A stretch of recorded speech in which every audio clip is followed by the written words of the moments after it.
Hello, and welcome back to my Ratropolis guide series. This is episode 4 in this guide series, going to be covering the building cards here in this series. I'll pull up my notes on the building cards real quick so that I have all of the pre-roll stuff ready to go, because there's going to be some stuff that I need to talk about with buildings. This episode is going to, much like the last two, assume you understand how these buildings work, how a building card works, what it is, and how it gets played. If you don't, check out the first video in this series. That goes over the very basic mechanics and explains more or less how this stuff works. And if you have any questions after watching that, feel free to leave me a comment down below and ask me whatever you like. I'll be sure to get back to you as soon as I read it. First off, let's go through who am I. Hello. My name is Voyix. I'm a Twitch streamer, twitch.tv/Voyix64.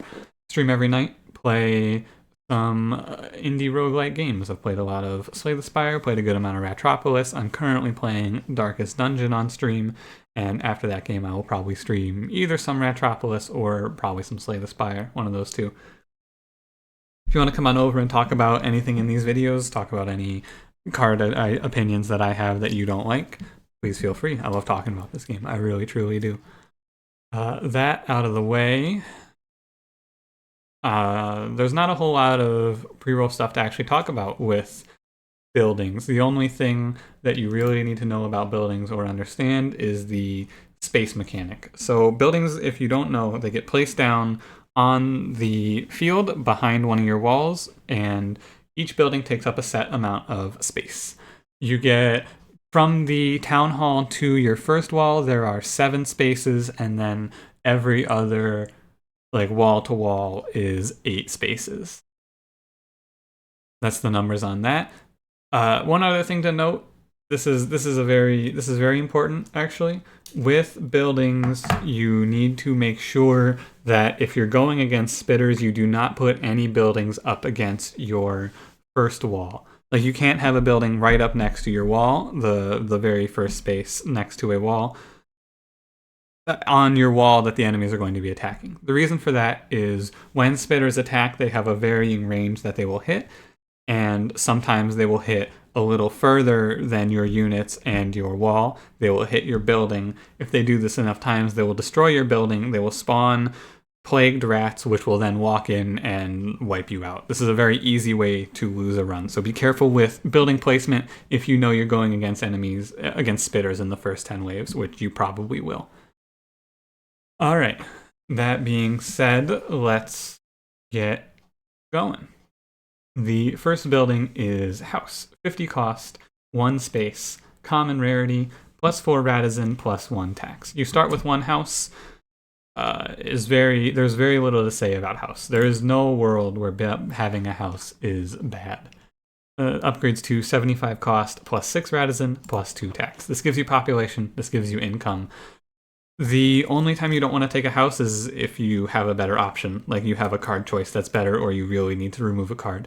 Otherwise, take houses from the chest, take houses from the merchant. If there's no better option, take houses from the market. You should never be skipping card when there is a house offered, unless you're out of room, I guess, or you are at population cap. Catapult. 207 cost, 2 space.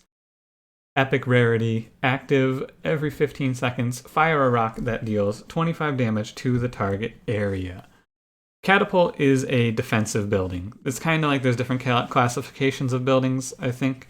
Or maybe not, maybe the cards that affect building or damage affects all of them. There's just some buildings that don't do damage. Catapult, the idea is you place it behind your forward-facing wall that's going to target the enemies, and then every 15 seconds there'll be a button above it you can click that'll launch a rock at a set destination away from where it is, doing damage to enemies on that tile. It's a lot of work to get Catapult to actually do anything meaningful, and I skip it almost every time. I don't know if I've ever willingly put a Catapult down. Upgrade does 311 cost, 38 damage in the area. Overall, I would highly recommend skipping this. There's a lot better things you can do with this 207 gold and this space. Up next is Farm. Farm is a 52 cost, 3 space building is common rarity, and its active is every 120 seconds gain 100 gold. Farm is, to me, this is the most interesting card that we're going to talk about in this episode, because I mentioned before that I was going to make note of cards that are good for wave 120. You may have noticed in the last video, I didn't really make much of a note about any of the military cards, and similarly, I didn't make much of a note about many of the economic cards. I think what I may do, since I haven't really been keeping up on talking about strategies for wave 120, because they don't really apply in military card setting, like minute-to-minute decision-making on military cards is more important than which ones you're taking for the long haul. What I'll probably do is I'll do a wave 120 strategy video in this series and talk about specific strategies and cards I use and combos I use to attempt long-term runs in this game. Now, why am I talking about all of that with farm? Because this is the first card in 2 videos, I think, now, where this is really important. If you're going for a wave 120 clear, you are going to want a farm. However, on a wave 30 clear, like if you're just trying to clear wave 30, I would never take farm. I'll talk a little bit more about why farm is so important for wave 120 and so garbage for other waves in this video when we get to a building called the Granary.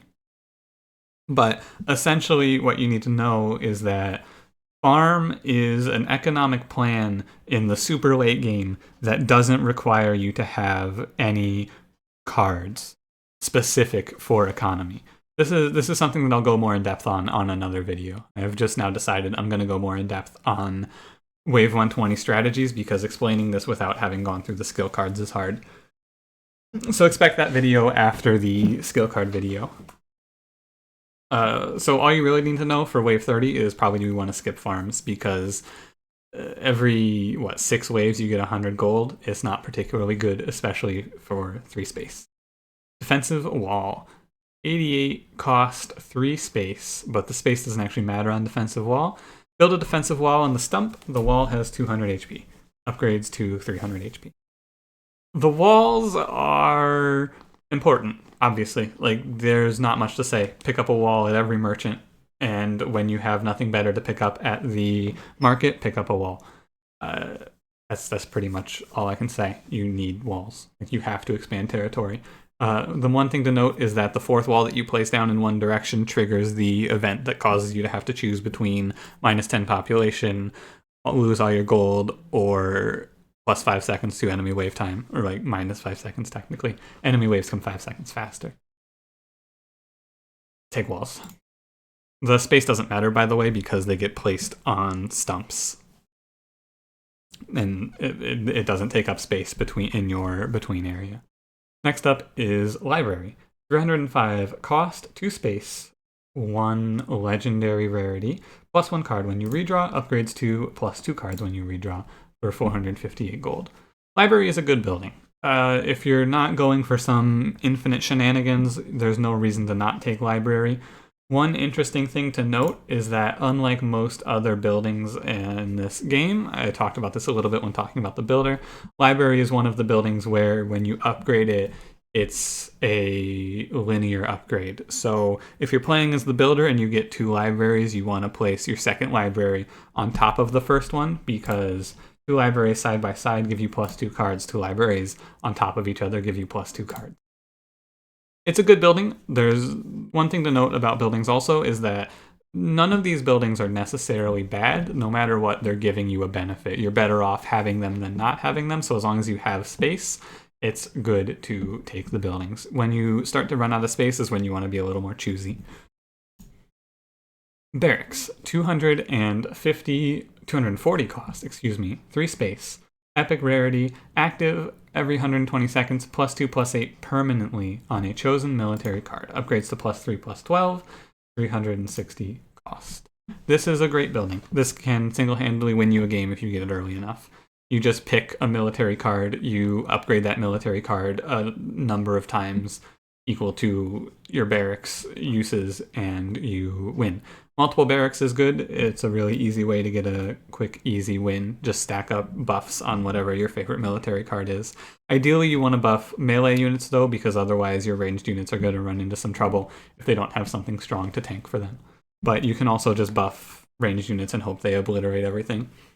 Overall, there's no reason to not take barracks. Always want to pick one up. I think it's one of the best buildings in the game. Fishery, 110 cost, 1 space, epic rarity, active every 120 seconds, get 2 random ephemeral cards, 3 on the upgrade. I've never really picked this card. It's super weird, super inconsistent. It's fun though.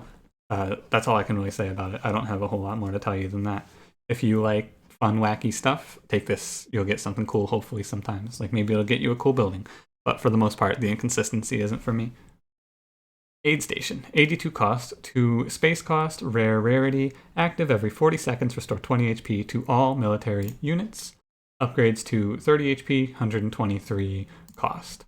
Something else I should note is that you can't upgrade buildings after they're placed, unless you have a very specific set of things. There's like a few circumstances that allow that. Either you have the engineer advisor, you are the builder, you have a demolish, which will let you return the card to your hand as a single-use free card, or you have... What's the other one? I think that's all of them, actually. I guess you upgrade them before you place them is what I was going to say. That's something that I forgot to mention at the start. Aid Station is okay. I think it's one of the better options for healing because it's just kind of a set it and forget it. If you want to save yourself some money, take an early Aid Station. It'll probably pay for itself in the number of military unit deaths it saves you. I'll typically pick one of these up if they show up at an early merchant. Tax Office, 165 cost, 2 space, rare rarity, +1 tax for every 4 Radizen. Upgrades to +2 tax for every 6 Radizens, and the cost goes up to 248. It's really strong, right? It's free money. You can use 2 of these to combat the tax down you'll take from slums if you took the slum event, which I'll talk about here when we get to slums.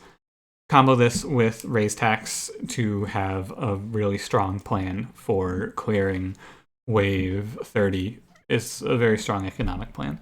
I highly recommend picking up Tax Office if it's offered to you and you have you don't have a better option. Granary, 156 cost, 2 space, epic rarity, gold produced by all farms, +200%, +300%, 234 cost. This is the card that I was talking about that you need in combination with farm. I'll go more in depth on how you're going to want to use this in the video about Nightmare Mode. If you're just looking to clear wave 30, there's no reason to take Granary. It doesn't really do much for you and it's expensive, but in Nightmare Mode, it's one of the most crucial buildings. I'll talk about that in depth in a future video.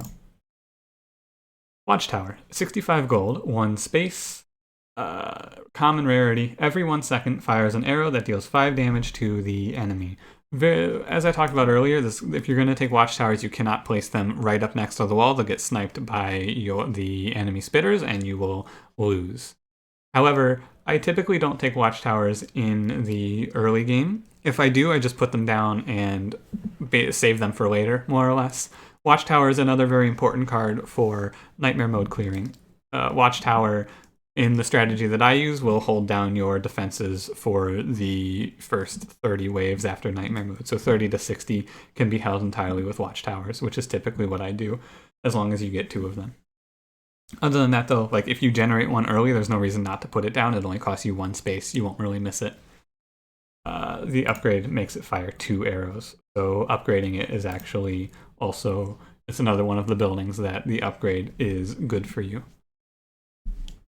You want to stack it if you have one. Beehive, 97 cost, 1 space, rare rarity. Every 60 seconds, send out bees that stop the enemy for 5 seconds, active.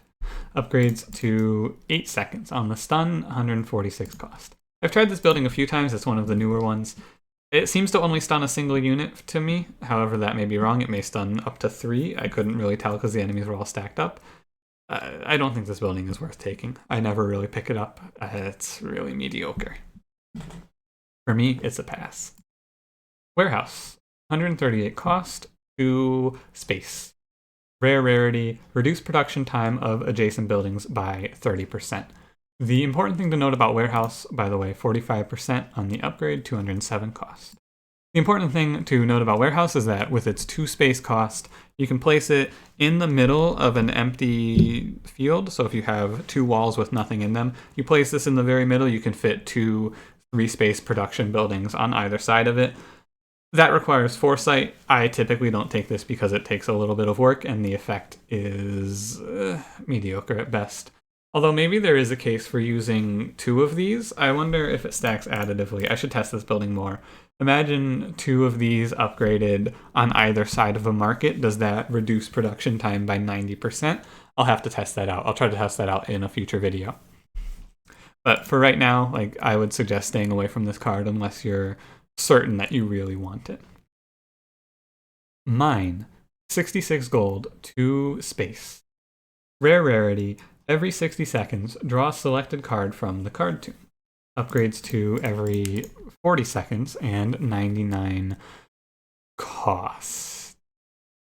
Mine, it's okay. The main reason that I don't take this building is because I always forget to use it. It's really strong in combination with mining because you can play mining and then pull it back and play it again, doubling the effectiveness of your mining every 40 seconds.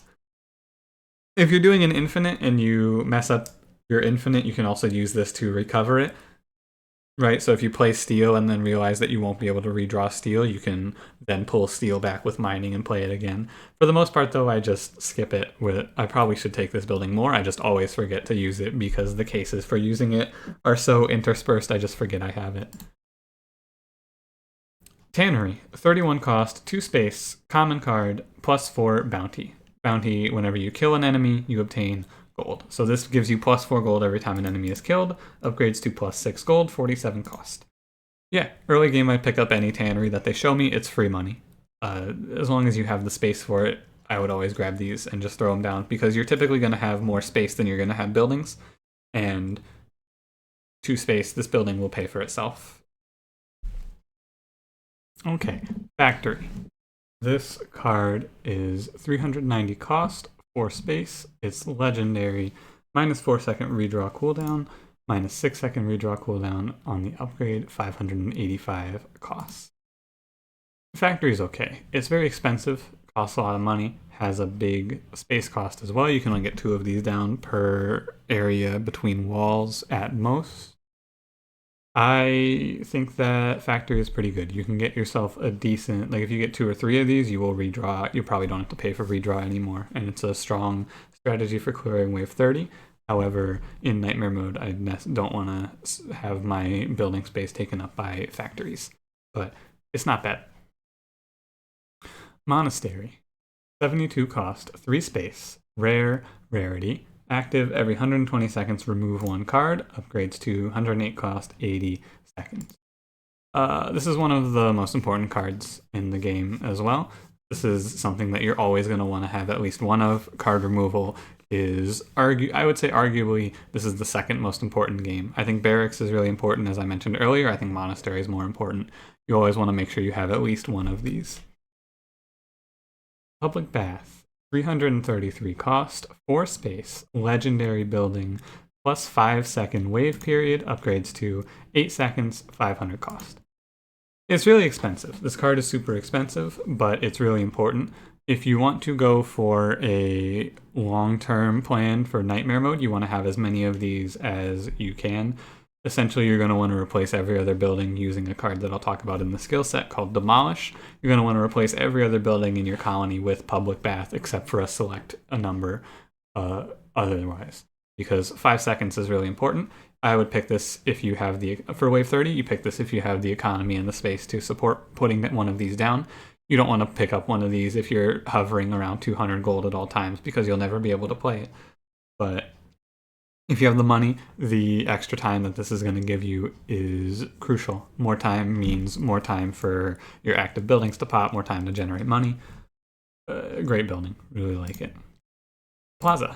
85 gold, 3 space. Rare rarity, +1 leader level. Upgrades to +2. Like library, this is another one of the ones where stacking these is better than placing them side by side. If you're the builder, it's good to put these on top of each other. You get a linear upgrade instead of losing out on like 33% or whatever the number is. I'm not 100% certain on that. You know. As for the effect, leader level is whatever. I'd maybe pick this up as the military leader, but other than that, probably you're not going to want to pick one of these up. It's not really worth the space. Lumber Mill, 42 cost, 2 space, common rarity, minus 15 building card cost, minus 23, and 63 cost on the upgrade. Very similar to Tannery in that I'll pick one of these up early on. If you get offered one of these in the early game, I would recommend grabbing one or two of these. It's going to pay for itself. You're going to put down more than 3 buildings. So, especially as the builder, this is going to be a lot of money in the long term. Tavern, 211 cost, 2 space. Epic rarity, active every 120 seconds, duplicate 1 card. Upgrades to 80 seconds, 317 cost. Tavern's pretty good. You want one of these buildings for any, like there's no reason to not pick this. You will always want to have one of these. More than one gets to be a little overkill. Duplicating cards is less effective in its applications than removal is. However, I think that there's no reason to not pick one of these up unless like you see it and it's in contention with a better building.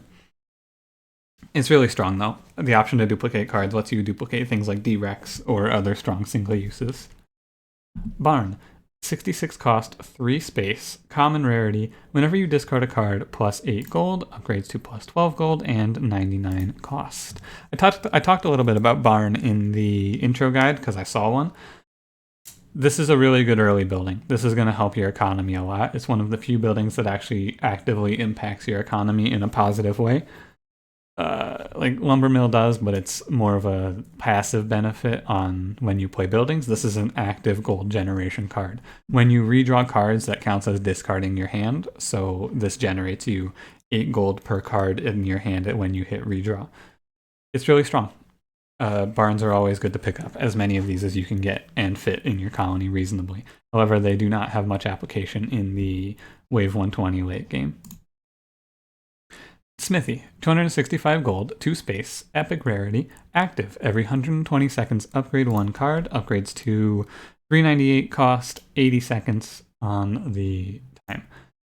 Similar to Tavern, you want one of these, but this building has a limited lifespan. Eventually you're going to have the final deck that you're going to use, and all of your cards will be upgraded, at which point you're going to want to get rid of it. However, really, really strong. Upgrading cards actively is super nice. Highly recommend picking one of these up when you see it. It's really, really good. Just no more to say than that. This is a great card. One thing, I guess, to note with Smithy as well as Tavern, if you buy a building card or get a building card, however, it's maybe worth holding that building card and then using Smithy to upgrade it and Tavern to duplicate it, or just duplicate it or just upgrade it, because that can be big effect in the long term. Market, 49 gold, 3 space, common rarity, active every 120 seconds, purchase 1 card. Active on the upgrade, 80 seconds, 74 cost. I've talked about this in the past a lot of times. I'm not sure if I've ever mentioned it in this series though. This is the most important card in the game. Not just the most important building. I think that Market is the most important card in this game. The applications of this are endless. More card selection means that you get more of what you're looking for. There's a lot of cards in this game, and you're typically going to have a specific plan that you're going to try to execute on. Market will help you find those specific cards. There's 3 cards in the skill set that, when played in an infinite with Market, give you infinite card selection. Those cards I'll talk about a little more in detail when we get to them in the skill section, but Market is the most important card building in this game, most important card in this game. You want to take as many of these as you're offered. Wave 120, you want to make sure you have at least one of these. Builders Guild, 315 cost, 4 space, legendary building, active every 180 seconds, get an extension card. Upgrades to 473 cost and 120 seconds. An extension card, this is the other way to upgrade a building. An extension card is an ephemeral single-use card that will upgrade a building for you. I don't take Builder's Guild. I don't think it's very good. It's very expensive, it takes up a lot of space, and I think that upgrading a card every 3 minutes is not really worth it. There's better ways to go about upgrading your buildings, especially at a legendary rarity. Totem, 242 cost, 1 space, epic rarity, -1 to all enemy attacks. 363 cost, -2. It's another one where if you stack, going tall with these is equal to going wide. Put 2 of these on top of each other with the builder's passive, it gives you the same effect as putting them side by side. Totem's weird. In theory, someone has suggested this to me. I've never been able to execute on it, but what if you just made a colony of all totems? Enemies would not be able to hurt you. I believe that this does bottom out at 1. I don't think you can take enemies to 0 attack. The most important thing to note, if you want to try shenanigans with totem spamming, bosses are immune to this. So watch out for that. Otherwise, yeah, if you have the money for this, this is good. It's going to save you some damage. Not bad. Cheese Market. 42 gold, 2 space, common. Every 120 seconds, get 3 ephemeral cheese cards. Upgrades to 3 ephemeral level 2 cheese cards and 63 cost. Initially, I thought this card was a joke. This is a new card, but once I tried it, this card is very similar to Farm. It doesn't have the applications for Wave 120 clears, but every 2 minutes this gives you unupgraded, it gives you like 150 gold at least, but that's even more gold if you have cheese from your starter, which you likely will. I think that this card is worth picking up 1 of, maybe even 2 of, if you see them, more or less. It's fun, gives you some decent income in the early game, can help you supplement your economy. Wharf, I mentioned this in the last 2 videos, but there are some cards that I have not yet played with. I have never seen Wharf. This is a new card. I don't know much about it, but I'll give my first impressions right now. 45 gold, 3 space, common rarity, plus 60 gold when you redraw, -1 card when you redraw. Upgrades to plus 90 gold when you redraw, -2 cards when you redraw. Let me think about it for a second. I think that this is bad. First of all, you would never want to stack on this because the negative outweighs the positive by a pretty heavy amount. If you're going to have 2 of these, you're going to want to make sure that you're having them side by side. If you have a lot of libraries down or you have the silent advisor, I guess you could get away with playing these for income, because 60 gold when you redraw is a lot of money. A big part of this game is combating the economic loss you will take when you pay the redraw cost. So this could be an economic plan, I guess, if you have enough card draw. It's interesting. I probably will not pick up more than 1 of these, but maybe. I can see an application for it. Sure. Basically, I'd have to play with it a little more to see how I really feel about it, but I'm really not sure. I actually don't know. I'm going to take a drink of water here. I'm going to try and speed up a little bit because this video is getting a little long. Lab, 108 gold, 2 space, rare rarity, active. Every 120 seconds, get 1 of 2 skill cards. Upgrades to give you 1 of 3 skill cards. Lab is okay. If you're doing a skill-based deck, you're going to want to pick up 1 of these. And most decks you're going to want, for Wave 120, you're going to want specific skills. However, you can kind of bypass having a lab by having a market plus infinite card selection. However, a lab can give you 1 of the 3 skills that lets you get to infinite card selection, so I would suggest picking 1 of these up in most cases. However, a lot of the time you're just going to click this and go, this isn't what I need. Ballista.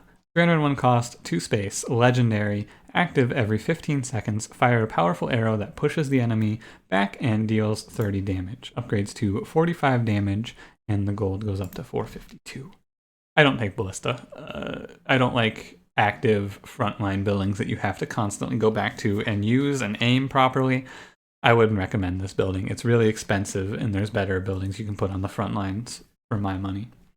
But if you really want to, it doesn't necessarily hurt you. Make sure that if you're against enemies that are going to shoot over your walls, that you put it back a space. Hog Thrower is very similar to Ballista. 120 cost, 2 space, rare rarity. Every 40 seconds, fire a hedgehog that deals 10 damage to the enemy and slows its movement speed. Upgrades to 40 every 40 seconds. Wait. Okay, it doesn't actually show the upgrade here, but the upgrade makes it shoot 2 hedgehogs, I believe. That's interesting. The card upgrade doesn't actually show. Hog Thrower is...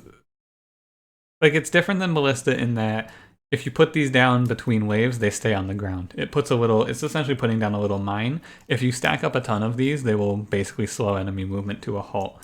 But I don't know for how long. Similar to Ballista, I would recommend just skipping this card. But it's fun. Like, it's definitely a fun card. Sparrow Nest. 266 cost, 2 space. Legendary. Every 5 seconds, sorties a sparrow that deals 20 AoE damage to the enemy. This building is good. Unlike the other 2 defensive buildings, this building is really good because it's passive. I would recommend grabbing this if you can afford it. Just throw it down near the front line. It'll do some decent damage for you. The upgrade makes it do 30 damage, by the way. Fire Station. 62 cost, 3 space, common, minus 30% building repair time, up to minus 45%, and 93 cost. Fire Station is another building where if you have the space, you may as well take it, but necessarily, like you do, it gives you something in that like you're getting benefit because you spend less time repairing with this building. The map that's most important on is the coast because there's a lot of enemies that destroy buildings, so I would recommend picking these up specifically if you're on the coast. However, it doesn't really provide you a major benefit. It's mostly just peace of mind, and less time holding down left click on a building is good. Apartment, 180 cost, 3 space, epic rarity, plus 10 Radizen, plus 2 tax, plus 15, and plus 3 on the upgrade. Similar to House, right? This building is just agnostically good. You're always going to want to pick these up for a wave 30 clear. More population, more tax. It's good. Powder Keg, 120 gold, 1 space, rare rarity, deal 20 damage to the 3 area if destroyed. Upgrades to 30 damage in an area of 5. I don't know. I've never actually taken this card. Every time I get offered it, I think about how I'm going to use this. The main problem with it is you can't build outside of your walls. So you have to put this down, and then the enemy has to break a wall, walk in, and destroy the Powder Keg, and then they take 20 damage. That doesn't seem very good to me. I would assume, much like all other skills that have an effect like this too, it'll do friendly fire damage. So if your rats are running away and this building gets blown up, it's going to be bad. Overall, I would probably not recommend.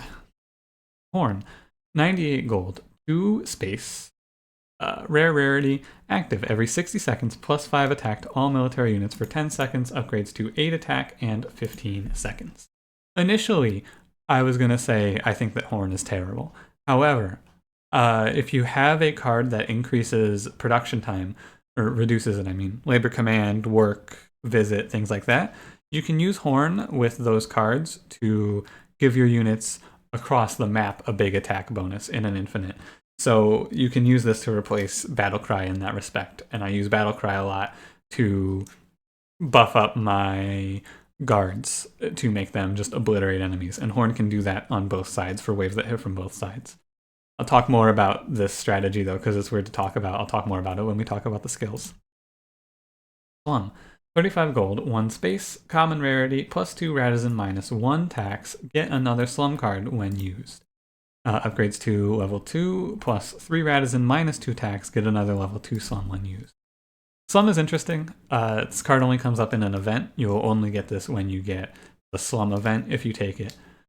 I think that it's always worth picking this up because it's an answer to population. Just make sure that you don't run yourself out of tax before you have an event that costs you to lose all your gold. Spamming out slums is a great way to give yourself a big population though. One other thing to note, if you have this is an interesting interaction. If you have 2 tax offices, they will counteract the cost of slums because a tax office gives you plus 1 tax per 4 Radizen. 2 slums will give you plus 4 Radizen minus 2 tax. So you will break even at 2 tax offices at level 1. However, if you use raised tax alongside that tax office breaking you even, you actually end up losing tax money. Like you go down to 0 if you spam raised tax with slums and 2 tax offices out. I had this happen to me in a game, so keep that in mind. It's a very niche interaction though. Shooting range is a 345 cost, 4 space building, legendary rarity, plus 100% all defensive building damage, up to 150% on the upgrade. I've never taken this. 4 space is hard for me to swing in a colony, and I don't use defensive buildings. I would not recommend shooting range ever. Agate. 322 cost, 4 space, plus 100% skill card damage, 150% on the upgrade. If you're going for a skill-based build and you can't find burst, this is okay. Putting out a bunch of these isn't bad, and then replacing them if you're going for a 120 clear. If you're going for a wave 30 clear, putting out a few of these buildings will give you some good skill damage, so not bad. Like, it's not terrible if you're going skill-based, otherwise just pass. Altar. This is the first. Is this the first soul building? I think it is. Plus 135 gold, 2 space, rare rarity, soul 30. So you need 30 soul generated to trigger this building's effect. Active, completes all ongoing labor. Upgrades to 20 cost on the soul. It's okay if you have a lot of labor, like if you have breed as your population plan, if you have a lot of labor income plans, you can spam out a bunch of labor cards and then play altar to get their effect immediately. Lets you cheat out some good stuff. I think that if you have labor cards in any capacity, it's worth grabbing one of these because they're 2 space. Otherwise, pass. You know, like if you don't have labor, obviously this is going to be worthless. Lauren. 220 gold, 3 space, epic rarity, active every 120 seconds, plus 2 rats. 3 rats on the upgrade. This is great. Always take one of these. This is going to be needed in almost every build that I do for wave 120. It's a consistent population giver. Yeah, you would always want one of these. Pick this up. Priority. I'd say like below market if you don't have market. You kind of got to suss out value of cards on your own for buildings because like market goes down in value when you have one market already. Warren goes up if you have no population plan, but free population is great. I'm going to talk about these 3 kind of together. Bazaar, Fortress, and University. Bazaar gives you the Merchant's passive, Fortress gives you the General's passive, and University gives you the Scientist's passive. There is not a building that gives you the Builder's passive. They give you Builder's Guild for that. I never take these cards. So the problem is they're 4 space. They take a lot of space up. Fortress for me is typically going to be worth 4 population. That's not good enough. Like I really can't, unless you have a really big population. You can maybe take Bazaar, but otherwise I wouldn't take these because I don't think there's any reason to want your leader ability unless you're doing some silly infinite with the general. But you know, I think that these cards this card in particular, University, is fun, so you can have fun things with this for sure. There's a lot of ways you could use it to like do silly things with the general passive or the general's leader ability, but otherwise I would pass on this typically. Upgrades to 8 seconds, upgrades to 3 Radizens, and upgrades to 38% discount, by the way. Mercenary Guild, 3 space, 120 gold, rare rarity, active every 60 seconds, gain 3 random ephemeral military cards, up to 5 on the upgrade. Mercenary Guild is okay. If you don't have a good military plan, if you're moving towards wave 10 and you haven't been offered a good military unit, like you've just gotten a bunch of militia in your shops, for example, I would pick up a Mercenaries Guild because it can kind of bandage your broken military plan. Otherwise, I would recommend passing this building. It's not really worth it. Restaurant. 56 cost, 3 space, plus 30 gold every time when a labor card is used. Upgrades to 45 gold. This is a common rarity. Unlike every other building that we've talked about, I think that this is just terrible. This might be the worst building in the game. I would not recommend you pick this up in any circumstance. Even in high labor situations, this card is very rarely going to be worth it. Watermill, 115 gold, 2 space, rare rarity. Every 120 seconds, gain 2 ephemeral work cards. Upgrades to work level 2. Work, I will go over to it real quick to explain this building. Work is a skill 21 cost. For the next 15 seconds, accelerate production time of a selected building by 2 times, upgrades to 3 times. Talk a little more in depth about that when we're talking skills. Watermill's okay, right? You can throw this down. It'll let you get a card choice from your market a little faster if you don't have work in your deck, or let you remove cards. I think it's fine to grab one of these if you don't have a card that does what work does, aka labor, command, work, or visit. Otherwise, you don't want this. Armory, 88 cost, 2 space, rare rarity, plus 3 attack, 2 military cards, upgrades to plus 5, 132 cost. Armory is great. Yeah, throw a few of these down if you get offered them early. Helps your military units be stronger for the low price of 2 space. It's necessarily not going to pay it for itself in terms of straight up economy. However, your military units doing more damage is going to lead to them living longer, is going to lead to less costs replacing your dead military.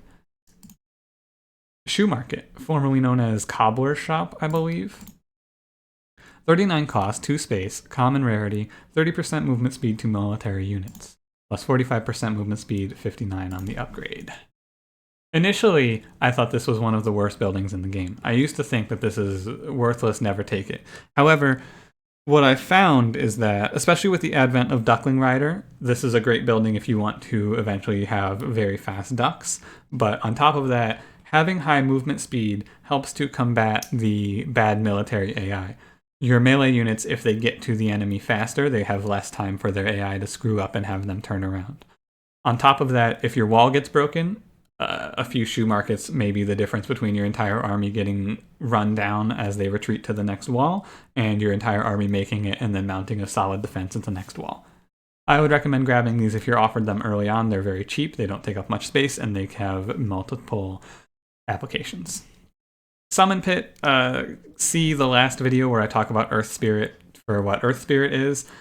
More or less, I don't take Summon Pit because I think it takes too long to ramp up. However, I have a general tendency to not like soul-based cards, so take my opinion on all soul-based cards with a grain of salt. If you really like the soul mechanic, feel free to take soul cards. However, I skip Summon Pit in almost all circumstances. It upgrades them, though, for you if you upgrade this. Now, that being said about soul cards, Graveyard, 34 cost, 3 space, common rarity, soul 40, need 40 soul generated through either deaths or cards that generate you soul, active, plus 2 Radissons. I'll take every graveyard they offer me. This isn't, there's no way about it. This is great. It's literally just free population when your units die. There's nothing more to say about it. Highly recommend grabbing graveyards when they offer them. Upgrades to 3 Radissons. Shrine, 355 cost, 4 space, legendary. It's a soul building at the cost of 60, active for the next 3 seconds, give invincibility to all friendly units. I'd be lying if I said I've ever taken this. I think that 3 seconds is not a big enough window for me to ever really consider taking Shrine. However, no, the problem is that it's a soul building. Maybe if you have really high soul generation in your deck, you can make Shrine and have your units become invulnerable forever. I feel like the problem I have with that is that there's 3 seconds is a small window. On the upgrade, it goes up to 5, so maybe with an upgraded Shrine, maybe with like 2 upgraded Shrines and a lot of soul generation, you can make your units invincible forever, actually. But it's kind of tough. I don't know. I'll have to play around with it a little more, but like I said, I really just don't like soul buildings. I think that they're a lot of work or not a great reward. There's better ways to make your units last longer, I think. However, I could be wrong. I definitely think that if I'm wrong about anything in this video, it's going to be my opinion on most of the soul buildings. So feel free, if you love the soul mechanic, tell me down below. Tell me I'm an idiot. In future videos, when I move into a Let's Play style, I'll try messing around with shrines and things like that. However, the amount of setup time that you would need to get 2 upgraded shrines plus an infinite soul generation sort of plan, I think that I think you're just going to run out of time for it to really be effective. And I would not want to do this as a plan on Nightmare mode. And this building is a new building. I can't remember if we saw a new building in this one or not. I can't speak on this one at all because I don't know what the quest cards are. I have no real opinion because I have not played the Navigator whatsoever. However, I can tell you that as a mechanic, I'm really excited for Quest. I think it's kind of cool. So, yeah, I have nothing to say about Guild Office right now. I'll talk about Temple as well. I haven't beaten the game with the Shaman yet. See, the aforementioned, I don't like soul cards, so a character who's based around soul isn't exactly for me. Mostly I just play the Merchant right now, but when I'm playing this game and recording it, I'll be cycling through the characters. We'll unlock this soon. The Temple is the card that you get for beating the game as the Shaman. It gives the Shaman passive. If you're playing with Soul, I think that Temple is great. Otherwise, I would pass it. I haven't made it a priority to unlock this because I don't play with Soul. And then there's 2 more cards. These are Navigator specific, have not unlocked yet. I'll talk about them as I unlock them. And that's it for the building cards. Thank you so much for watching. If you lasted this extremely long video, I really appreciate it. Drop a comment down below if you have anything you really disagree with. Leave a like on the video. I really, really do, like, even just you watching to this point, if you're hearing me right now, I want you to know I really appreciate it. I put a good amount of time into working out my thoughts and testing out these cards. So I'm doing my best to make sure that these videos are accurate and cover more or less every aspect of using these cards. However, going into every single minute detail would take probably like an hour, hour and a half. So I kind of sped it up a little bit on this one. But enough rambling, truly. Thank you for watching. I'll be back soon, probably tomorrow, with a video on the skills. Have a great day.